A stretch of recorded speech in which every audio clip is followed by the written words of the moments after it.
आज हम डिस्कस करेंगे गॉल ब्लैडर पॉलिप्स के बारे में। गॉल ब्लैडर पॉलिप एक बहुत ही कॉमन फाइंडिंग है जो अल्ट्रासाउंड में देखी जाती है। ये 4 to 5% of adult general population में देखी जाती है। जनरली ज़्यादातर गॉल ब्लैडर पॉलिप्स में कैंसर बनने की गुंजाइश नहीं होती है। कुछ माइनॉरिटी पॉलिप्स जो कि एडिनोमेटस पॉलिप्स होते हैं वो जनरली 4 to 10% केसेस में पाए जाते हैं जिनमें कैंसर बनने की गुंजाइश होती है।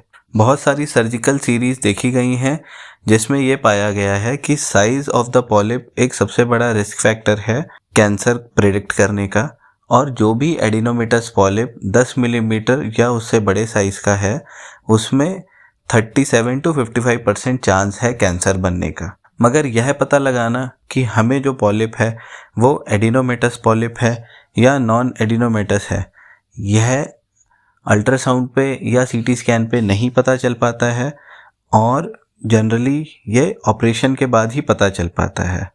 तो इसीलिए बहुत सारी गाइडलाइंस बनी हैं कि हमें गॉल ब्लैडर पॉलिप वाले पेशेंट्स का किस तरीके से फॉलोअप करना चाहिए, किन क्राइटेरियाज के बेसिस पे उन्हें स्ट्रेटिफाई करना चाहिए कि ये हाई रिस्क कैटेगरी में है, इनका ऑपरेशन कर देना चाहिए या फिर इनको फॉलोअप में रखना चाहिए।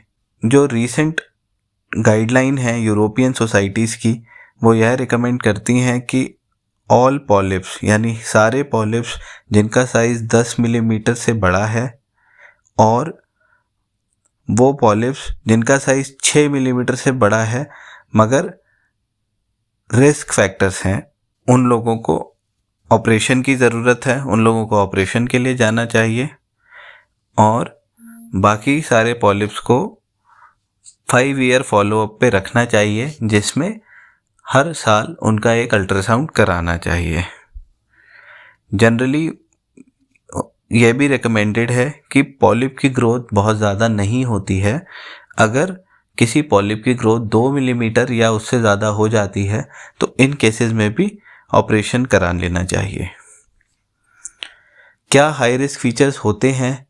वो हैं कि अगर एज 60 साल से ज़्यादा है, गॉल ब्लैडर पॉलिप के साथ गॉल ब्लैडर स्टोन्स भी एसोसिएटेड हैं, या एक सिसाइल पॉलिप है यानी कि उस पॉलिप की स्टॉक नहीं है। ऐसे केसेस में अगर पॉलिप 6 मिलीमीटर से बड़ा है तो ऑपरेशन कराना एक बेहतर विकल्प है। अदरवाइज़ 10 मिलीमीटर से बड़ा पॉलिप है तो भी ऑपरेशन कराना चाहिए।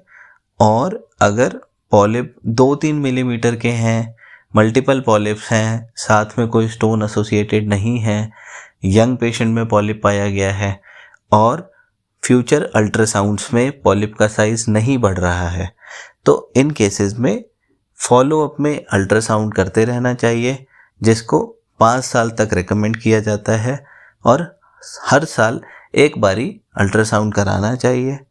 अगर अल्ट्रासाउंड में पॉलिप का साइज़ नहीं बढ़ रहा है तो नेक्स्ट ईयर एक अल्ट्रासाउंड करा के उसे फॉलोअप में रखना चाहिए। और अगर 5 साल तक पॉलिप के साइज़ में कोई बढ़ोतरी नहीं होती है तो ऐसे केसेस में आगे फर्दर फॉलोअप की कोई ज़रूरत नहीं होती है और ऑपरेशन की भी ज़रूरत नहीं होती है। यह मान लिया जाता है कि ये पॉलिप जो है यह नॉन कैंसरस है और ऐसे पेशेंट्स में गॉल ब्लैडर कैंसर बनने का रिस्क लगभग ना के बराबर होता है।